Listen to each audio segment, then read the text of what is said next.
তিনি কোটি ভক্তের আইডল। পর্দায় একের পর এক সুপারহিট ছবি, আর আজ ঝলমলে সিনেমার পর্দা ছেড়ে নেমেছেন রাজনীতির মঞ্চে। বলছি তামিল সিনেমার মেগাস্টার থালাপতি বিজয়ের কথা। 3 দশকের বেশি সময় ধরে তার সিনেমা বক্স অফিসে বাজিমাত করেছে, কিন্তু হঠাৎ কেন অভিনয় ছেড়ে দিলেন তিনি? উত্তর একটাই, জনগণের জন্য। 2025 সালে বিজয় ঘোষণা করেন নিজের রাজনৈতিক দল তামিলাগা ভেত্রি কাজগামের কথা, আর সেই ঘোষণার পরেই তামিলনাড়ু থেকে শুরু করে পুরো ভারত জুড়ে আলোচনার ঝড় বইছে। রাজনীতির মঞ্চে উঠে প্রথমেই তিনি সরাসরি হুঁশিয়ারি দিয়েছেন ভারতের প্রধানমন্ত্রী নরেন্দ্র মোদীকে। বিজয়ের অভিযোগ, দেশের ধর্মীয় বিভাজন, বেকারত্ব আর শিক্ষার সংকট তৈরি করেছে কেন্দ্রীয় সরকার। তার স্পষ্ট ঘোষণা, আমরা নতুন প্রজন্মের জন্য লড়ব আর যে কোনো অন্যায়ের বিরুদ্ধে সোচ্চার হব।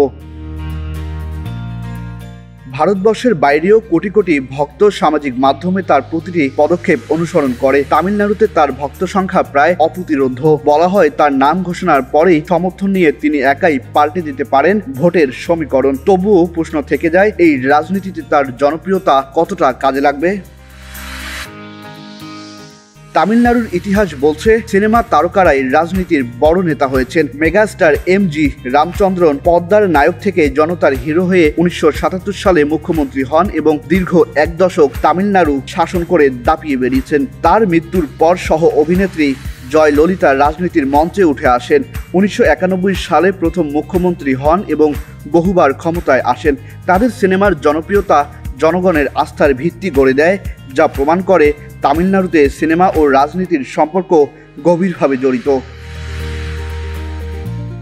বিজয় কি সেই ধারার উত্তরসূরি হবেন? বিশ্লেষকরা বলছেন যুব সমাজ আর সাধারণ ভোটারের বড় অংশ ইতিমধ্যে তার পক্ষে। তবে রাজনীতি মানে শুধু জনপ্রিয়তা নয়, দরকার সংগঠন আর দীর্ঘমেয়াদী পরিকল্পনা, ভিন্ন ধারার কৌশল। ইতিহাস, অভিনয় আর বাস্তবতা সবকিছুর সংমিশ্রণে রাজনীতির মঞ্চে কতটুকু এগিয়ে যাবে তামিলনাড়ুর বিখ্যাত নায়ক থালাপতি বিজয়? সিনেমার দৃশ্যের মতোই কি সহজ নানা প্রতিকূলতা, প্রতিবন্ধকতা পেরিয়ে সমাধান পাওয়া? তবে এই পর্বে রাজনৈতিক মঞ্চে সফল হতে পারে বলে মনে করছেন নেটিজেনরা।